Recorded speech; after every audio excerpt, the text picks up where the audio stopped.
So again, we're going to finish up exponentials and logs with this problem, application problem, and then review rational stuff, okay? So, to solve this, what do you guys notice about this one compared to the other ones? The bases are different. And on top of that, one of the bases is an x, okay? So when this happens, all right, we're going to have to take this and use the change of base formula for just this part of this problem, okay? So we have log base 4 of x plus, we're going to use the change of base formula with log base 4, okay? Because if you recall from the change of base formula from the last time we were together, where is it? There it is. C could be any base, okay? And for this particular problem, to solve this, we want it to be to a base of 4. So it's going to be log base 4 of over log base 4 of equals 2. Now what's log base 4 of 4? 1. So we have log base 4 of x plus 1 over log base 4 of x.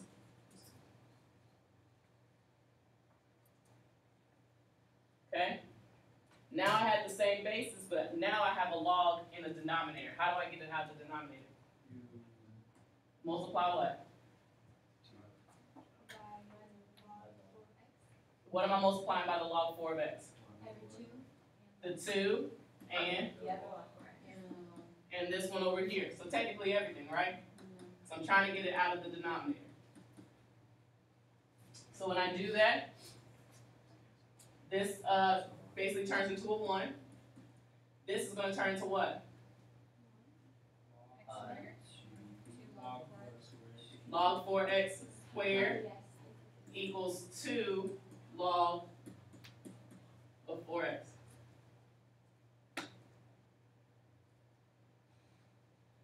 Now what can I do?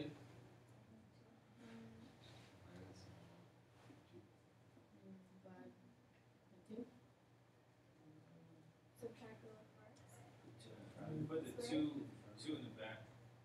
I put 2 in the back. I can subtract the log base 4 of x squared, but whatever I got to do, I got to move my logs to the same side. Okay? So I have 1 equals. I'm going to go ahead and move that one up. Log 4x squared minus log 4x squared. Something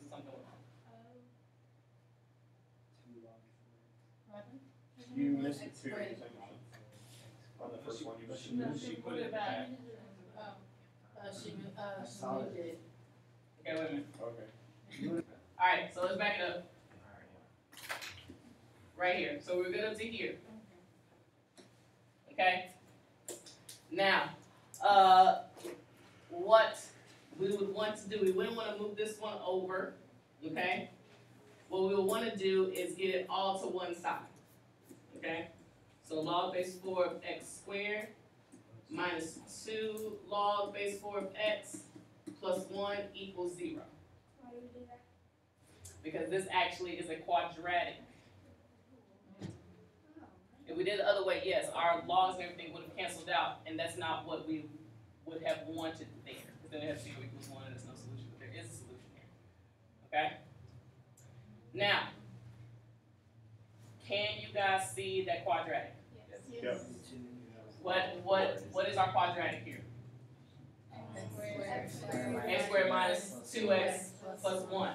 So what I'm going to do is just real fast, so I don't get any of my x's or anything like that confused. I'm going to replace log 4 of x with an a, just so that I'm not confusing my x's with my answer x. Okay? So this becomes a squared minus 2a plus 1 equals 0. Can I factor this? So what?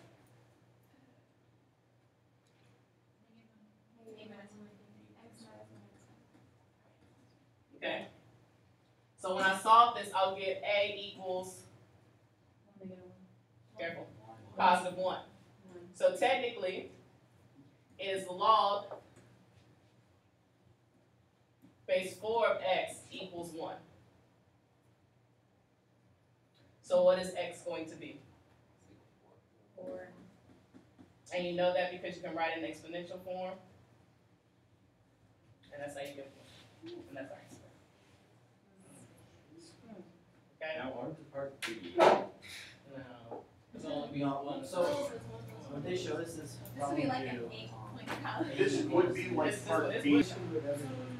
Let's look at this application problem. You're not writing down the whole thing, just write down the function. Okay, write down the function. The number n of insects in the colony is given by that function, where t is the number of days after observation commences. And it asks you to find the population of a colony after 50 days. So how would you go about solving this problem? Remember, you're not writing down the whole thing, just the function. It's asking you, after 50 days, you're looking for n, which represents the population, the number of insects. So you're basically plugging in 50 for t.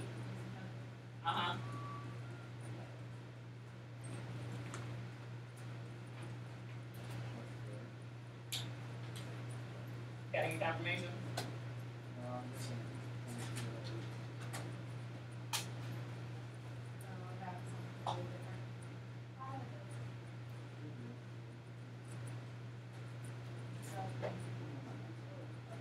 So we're trying to figure out how many insects. 21, 2, 18,000. 1, 8, 3, 9. but it's not exact, is it? So you want to use your 3 significant figures.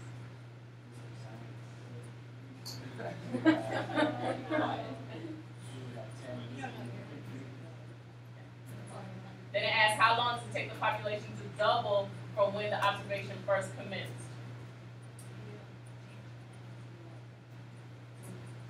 No, go with the 8,000, because that's the double. When it first started out, it was a 4,000, so double would be 8,000. So this would be 8,000 equals 4,000 e to the 0.08 t. Now I can do this using algebraics, or I could use my calculator for this. If I wanted to do it algebraically, what would I need to do? I would need to use the ln, but after divide by 4,000. What's 8,000 divided by 4,000? So I have 2 equals e to the 0.08 t. Take the ln of both sides. Ln of e cancels out. So then I divide both sides by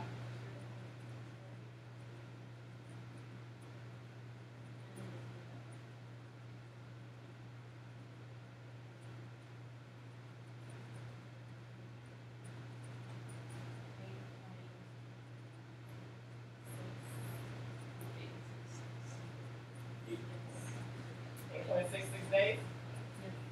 Well, Okay. About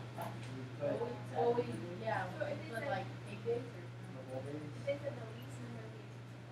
So the least, so if it said the least number of days, then you would say 9, because it wouldn't be 8, because there's still be a few more floating out there, so it would be 9. In this case, I would do your 3 significant figures here, because it doesn't ask you, what's the minimum amount of days, or what the, doesn't ask you anything. Okay. Real quick, we're reviewing rational functions. I mean, that's about the most that a lot of these application problems will be. Either you're going to be solving when you plug in a number for t, your exponent, or you're going to be solving when you plug in a number for n. Okay? What is the parent function for reciprocals?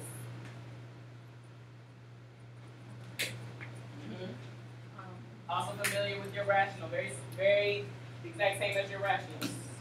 What's your most basic parent function for a rational?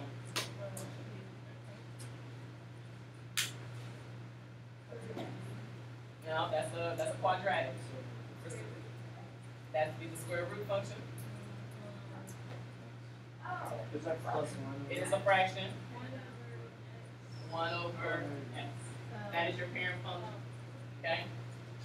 There are both vertical and horizontal asymptotes of your most basic reciprocal function. What number cannot be in the denominator?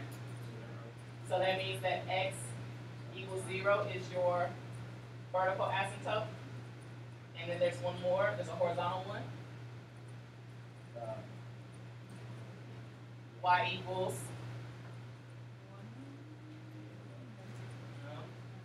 be 0. And the graph of this, you guys remember what it looked like?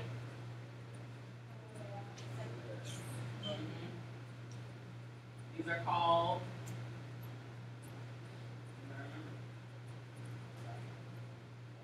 what the curves are called?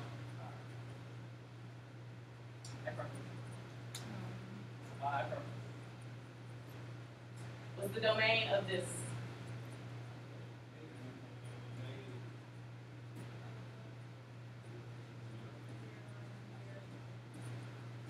And 0 is not included, and the range would be the same.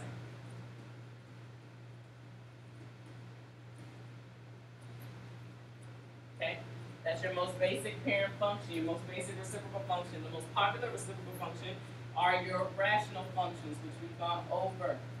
Okay, done a whole unit on it last year.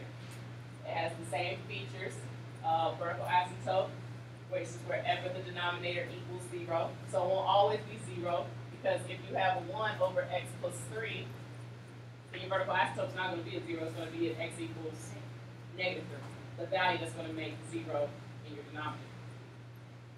Now your horizontal asymptote is dependent on the degree of your numerator and the denominator. Okay?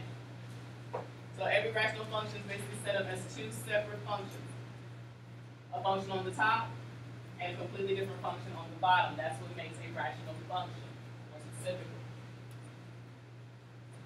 Again, you have your vertical asymptote, wherever the denominator equals 0. And your horizontal asymptote, you have three different situations.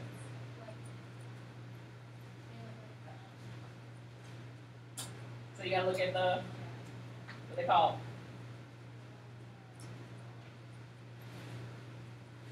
To figure out your horizontal asymptote, you have to look at the what? What about the numerator and denominator? What's in the numerator and what's in the denominator? You have to look at the coefficient. The coefficient. The exponent, the degree. Okay, that's what you're looking at. So when it talks about numerator and denominator, you're looking at the degree. Okay? If the numerator is bigger than the denominator, then what do you have for horizontal asymptote? Remember.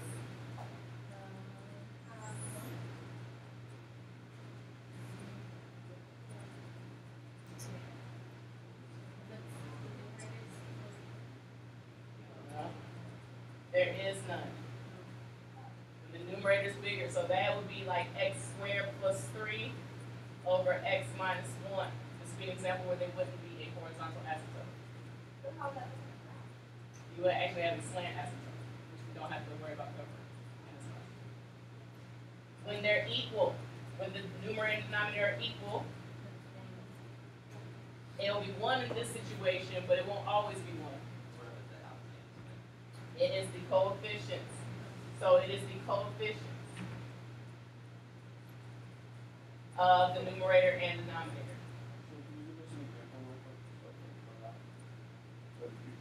So this will be an example of y equals 2/3.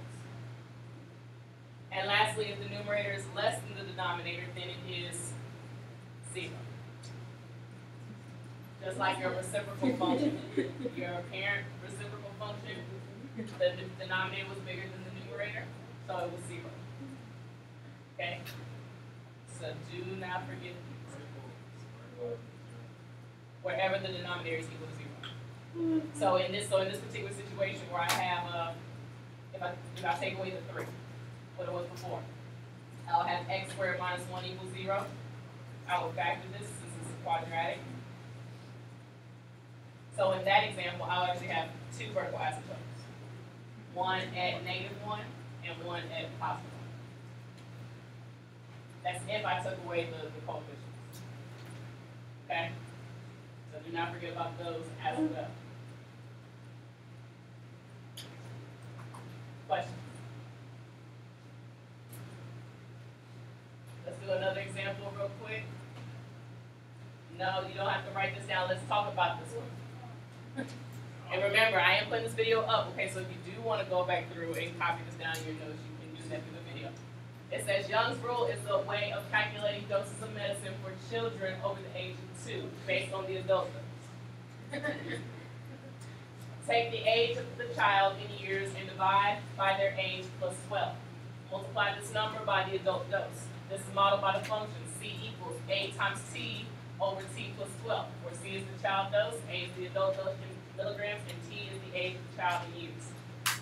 It says make a table of values for ages 2 to 12 with an adult dose of 100 milligrams. So what would you need to do for part A? Plug in 2, 3, 4, 5, 6, 7, 8, 9, 10, 11 to 12 for what value? You will plug that in for T. What would A be? 100.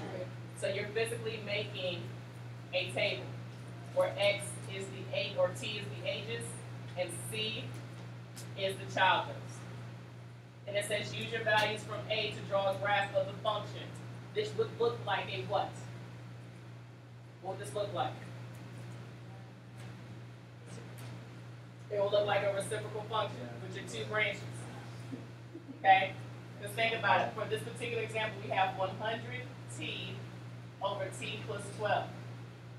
There's a vertical asymptote here. Where is it located? It doesn't ask me this question, but there's one. At negative 12. Okay? At negative 12. And then there's also a horizontal asymptote at what? How do you know it's 100? The exponents are equal, so you look at the coefficients, which is 100 over 1. So what does the value of the horizontal asymptote mean for Young's rule?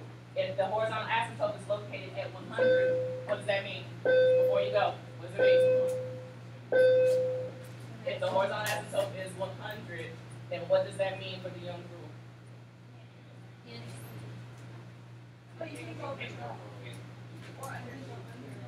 It can't go under it. So you're telling me, so be a little more specific.